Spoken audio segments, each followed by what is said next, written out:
میرے بھائیوں مال کو کئی مرتبہ آزمائش کے طور پہ بھی دیا جاتا ہے، اور اس حوالے سے بھی دو واقعات آپ کے سامنے رکھوں گا، لیکن پہلے کھانا کھلانے کے حوالے سے صحیح ابن حبان کے اندر جو واقعہ ہے، ترغیب اور ترہیب میں بھی یہ واقعہ موجود ہے۔ بعض لوگ اس کی سند اگرچہ اس کے اندر کہتے ہیں کچھ کمزوری ہے، لیکن متعدد احادیث جو انفاق فی سبیل اللہ کی اور کھانا کھلانے کی آیات اس بات کی تائید کرتی ہیں کہ یہ بہت بڑا نیکی کا عمل ہے، بہت بڑا اجر کا کام ہے۔ وہ واقعہ یہ ہے کہ نبی کریم صلی اللہ علیہ وسلم نے ارشاد فرمایا، پرانے زمانے میں ایک راہب ہوا کرتا تھا، راہب، وہ 60 سال کا اعتکاف اور عبادت کر چکا۔ اب اس نے جو نیت کی تھی وہ عبادت اور اعتکاف پورا ہو گیا، 60 سال کی عبادت کر کے باہر نکلا، شیطان ابلیس جو موت کے جھٹکوں تک، موت کے جھٹکوں میں بھی انسان کو گمراہ کرنے کی کوشش کرتا ہے، اور بڑی شدید آزمائش آتی ہے، یہ ایک لمبا چوڑا باب ہے۔ اس وقت بھی بندہ مومن کے پاس آ کے کہتا ہے تکلیف میں ہے؟ ہاں تکلیف میں ہوں۔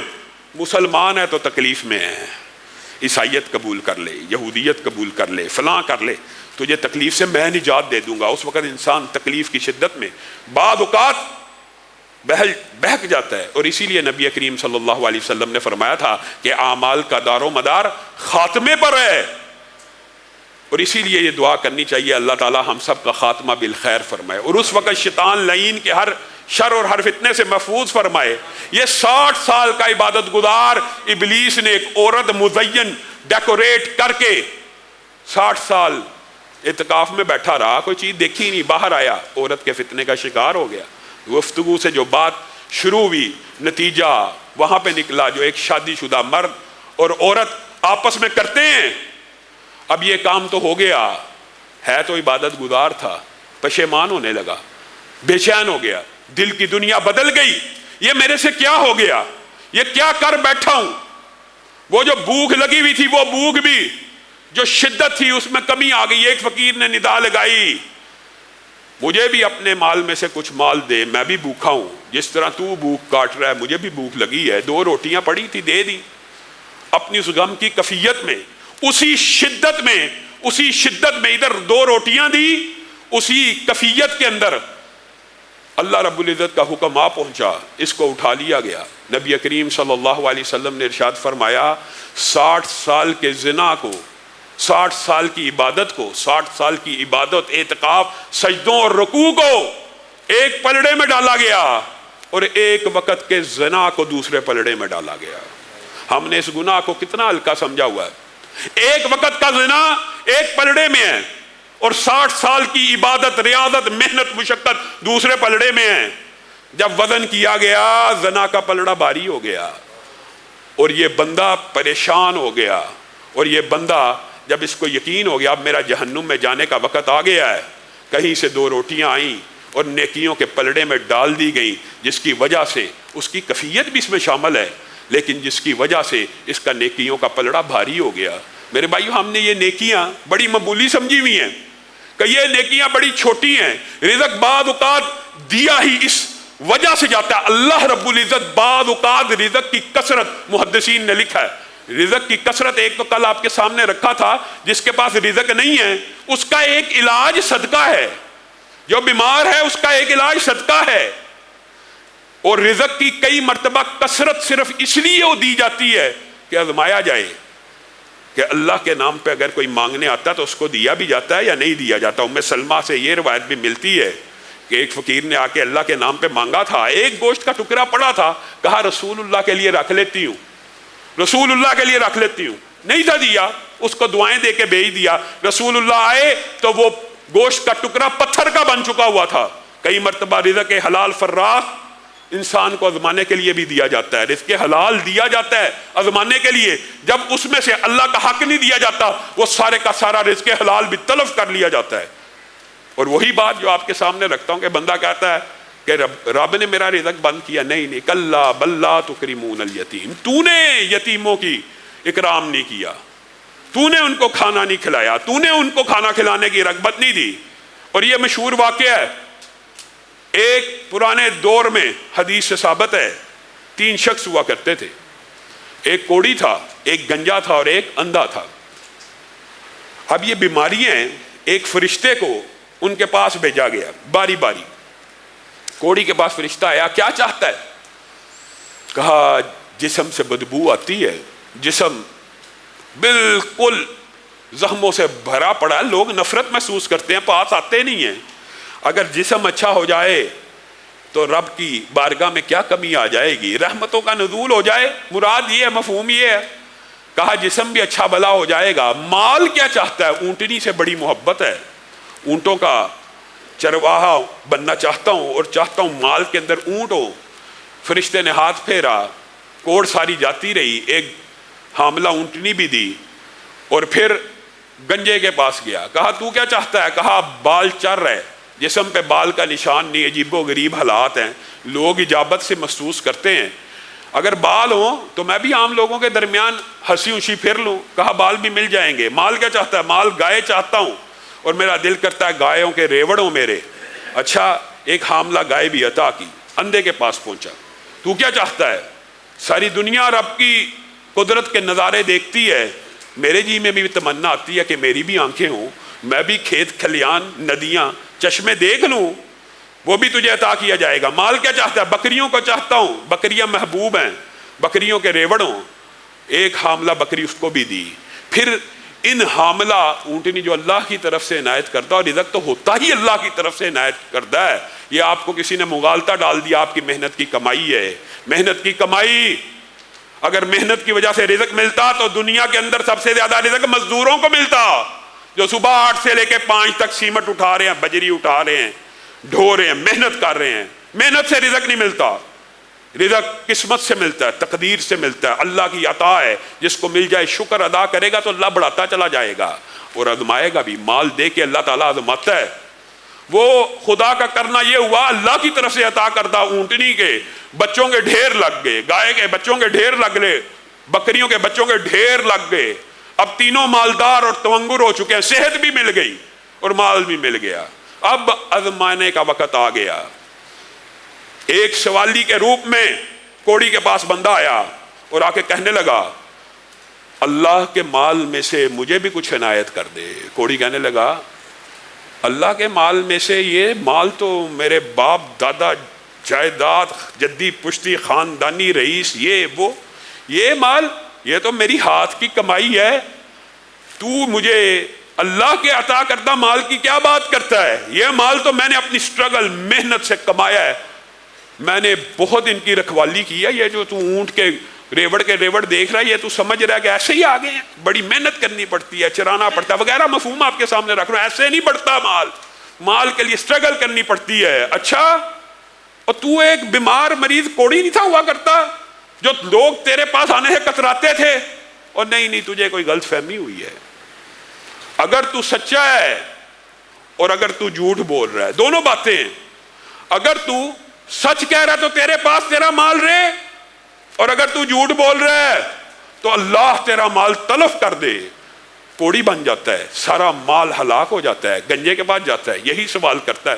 گنجا بھی بعین اسی طرح جواب دیتا ہے, میں تو جدی پشتی رئیس ہوں, یہ مال میں نے بڑی سٹرگل محنت سے بیچ کے دودھ بیچا, یہ فلاں لمبی کہانیاں جو ہوتی ہیں کاروباری لوگوں کی, کہ یہ آپ کیا سمجھتے ہیں یہ ایک بہن سے ویسے ہی 40 ہو گئی ہیں, یہ بڑی سٹرگل اور محنت کا کام ہے. اچھا, تو بڑا بیمار تھا, تیرے پاس تو لوگ نہیں تھے آتے, ایسی تو کوئی بات ہی نہیں, میں تو خاندانی رئیس ہوں. یہ ہے, اگر تو سچا ہے تو تیرے پاس مال رہے, اور اگر تو جھوٹا اللہ تیرے مال کو تلف کرے تو یہ تیری حالت میں واپس پہنچا دے.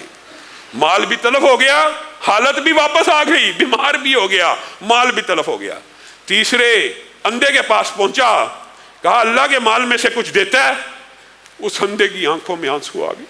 کس رب کا نام لے کے مانگ رہا ہے, کس رب کا نام لے کے مانگ رہا ہے؟ میں اندھا تھا, اس رب نے مجھے آنکھیں دی. کس رب کے نام پہ سوال کر رہا ہے؟ میرے پاس ایک پھوٹی کوڑی نہیں تھی, اس نے مجھے یہ بکریوں کے ریوڑ دیے ہیں. اللہ کی قسم تو نے جس ذات کا نام لیا ہے, یہ پوری کی پوری وادیاں اگر تیرا جی چاہتا ہے لے جا, میں تجھے عطا کر دوں گا. فرشتے نے کہا تیرے 2 بھائیوں کی بھی آزمائش ہوئی تھی, وہ فیل ہو گئے اور تو کامیاب ہو گیا. میں نے اور آپ نے اللہ کا کیا حق ادا کرنا ہے؟ میرے بھائیوں صحیح سند سے ایک واقعہ موجود ہے آزمائش کا اور بھی. یہ تو رسول اللہ صلی اللہ علیہ وسلم نے زمانہ قدیم کا واقعہ بیان کیا.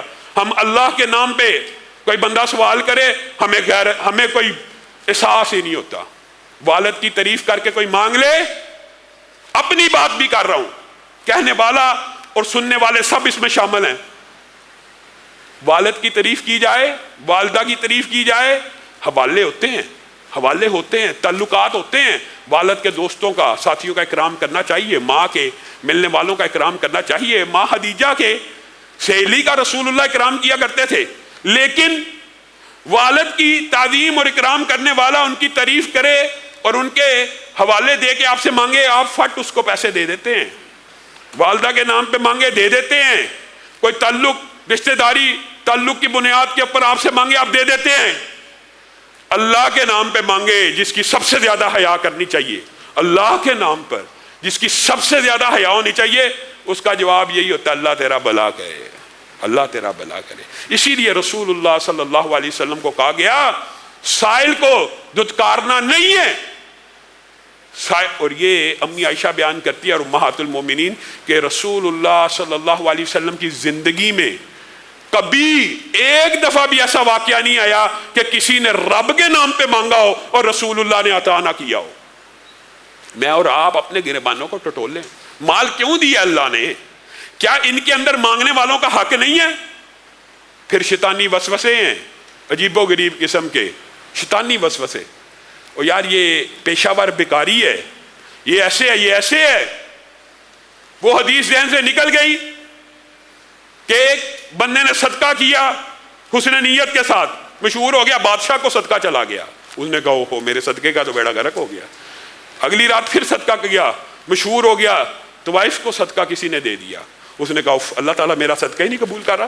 برے لوگوں, مالدار لوگوں کو صدقہ جا رہا ہے, پھر صدقہ کیا, چور اور ڈاکو کو چلا گیا. خبر دی گئی تیرا صدقہ ضائع نہیں ہوا, تیرا صدقہ ضائع نہیں ہوا. بادشاہ اور مالدار کو اگر صدقہ چلا گیا تو ہو سکتا ہے اس صدقے کی وجہ سے وہ بھی مال کو نکال لے. چور اور ڈاکو کو صدقہ چلا گیا تو شاید چوری اور ڈکیتی چھوڑ دے. تو وائف کو اگر صدقہ چلا گیا, تیری نیت تو نیک تھی, تو نے تو اللہ کے نام پہ دیا تھا, شاید برائی سے رک جائے. ہاں تحقیق کرنی چاہیے, پیشہ ور بیکاری ہے اس کو نہ دے. لیکن یہ کیا بات ہوئی کہ اللہ کے نام پہ مانگنے والے کو ہر وقت صرف دھتکارا ہی جائے. اس واقعے کے بعد اس امت کا ایک واقعہ موجود ہے صحیح سند سے. یہ واقعہ ایک نوجوان کو اس کے گھر والوں نے کہا کہ جائیے مال لے کے آئیے, گھر میں کھانا پینا کوئی نہیں, گھر کا مال اکٹھا کرتا ہے, بیچ کے 1 درہم کا کھانا لینے کے لیے نکل جاتا ہے. رستے میں دیکھتا ہے 2 بندے آپس میں لڑائی کر رہے ہیں, 2 بندے آپس میں لڑے. کس بات پہ لڑے ہو؟ اس نے میرا 1 درہم دینا, اگر اس نے نہ دیا میں آج ایسی تیسی کر دوں گا اس کی. اور اللہ کے لیے نہ لڑو, 1 درہم مجھ سے لے لو, اللہ کے راستے میں 1 درہم انفاق کرتے, میرے سے لے لو. آپس میں لڑائی, مسلمانوں نہ لڑو, آپس میں نہ لڑو, میرے سے لے لو. اس کو دے کے واپس آتا ہے, کہتا وہ 1 درہم جو تھا وہ تو لگ گیا ہے. بیچاری خاتون خانہ دوبارہ اون کا, کات کا, سوت کا, جتنا بھی گھر میں مال ہوتا ہے اکٹھا کرتی ہے اور اس کو کہتی ہے جا اب اس کو بیچ کے لے آ. وہ کچھ تھوڑے سے پیسے ملتے ہیں, ایک مچھلی والے کے پاس جاتا ہے, ایک پرانی سی باسی سی مچھلی اس پیسوں کے عوض اس کو دے دی جاتی ہے. وہ مچھلی لے کے گھر آتا ہے, عورت مچھلی کو کاٹتی ہے, اس کے پیٹ سے ایک موتی نکلتا ہے, مشہور واقعہ آپ سب نے سنا ہوگا. موتی نکل آتا ہے, ایک جوہری کے پاس جاتا ہے 40,000, دوسرے کے پاس 80,000, تیسرے کے پاس 1,20,000 درہم اس کا ریٹ لگتا ہے. 1,20,000 درہم لے کے آتا ہے, آزمائش کا وقت آ گیا. ایک شخص آتا ہے, کہتا ہے اللہ کے مال میں سے مجھے عطا کر دے. وہ نوجوان اس کو کہتا ہے کس رب کا نام لیا؟ اللہ کی قسم بالکل کنگلا تھا, بالکل پیسے پاس ہی نہیں تھے.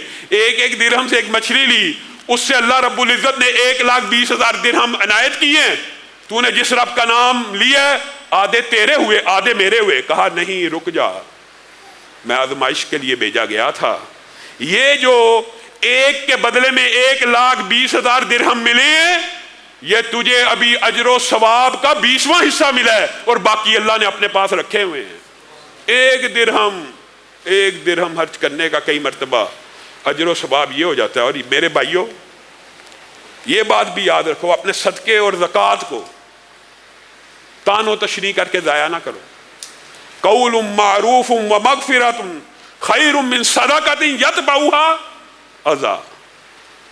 اچھی بات، آپ کو پتہ ہے اسلام کا یہ سب سے بڑی خوبصورتی ہے کہ اچھی بات بھی صدقہ ہے، قول معروف بھی صدقہ ہے. حتیٰ کہ رسول اللہ صلی اللہ علیہ وسلم نے کتنی عجیب بات کی ہے کہ 360 جوڑ ہیں ہر مسلمان کے اوپر لازم ہے ہر روز ان کا صدقہ ان کو جوڑوں کے اندر سے اپنے آپ کو گروی سے نکالے. اس کے اندر اللہ اکبر بھی صدقہ ہے، الحمدللہ بھی صدقہ ہے، سبحان اللہ بھی صدقہ ہے، نماز بھی صدقہ ہے. حتیٰ کہ اسلام اتنا خوبصورت مذہب ہے کہ راستے میں سے کوئی تکلیف دہ شے کو پیچھے کرنا بھی صدقہ ہے. اور نبی کریم صلی اللہ علیہ وسلم نے کہا میں نے جنت میں اس شخص کو چلتے ہوئے دیکھا ہے جس نے ایک تکلیف دینے والی ٹہنی کو راستے سے پیچھے ہٹایا تھا. اپنے صدقوں کو تکلیف دے کے، اذیت دے کے، احسان جتلا کے ضائع نہ کرو، وہ ضائع ہو جاتے ہیں. ہاں، لا تبطلوا صدقاتکم بالمن والاذی. جب احسان جتلا دیتے ہو، دیا اللہ کے لیے تھا، دیا تو اللہ کے لیے ہوتا بندے نے، بعد میں اس بندے سے کبھی زندگی میں کوئی کام پڑ گیا، میں تینوں تیری مشکل وقت تے پیسے دیتے سن، اس کام کے عوض دیے تھے، اللہ کے لیے دیے تھے. احسان کر کے اپنی اس نیکی کو بھی ضائع کر رہے ہو، اپنی اس نیکی کو بھی خراب کر رہے ہو. اللہ رب العزت جو کہا گیا، جو سنا گیا، اس کو سمجھنے کی توفیق عنایت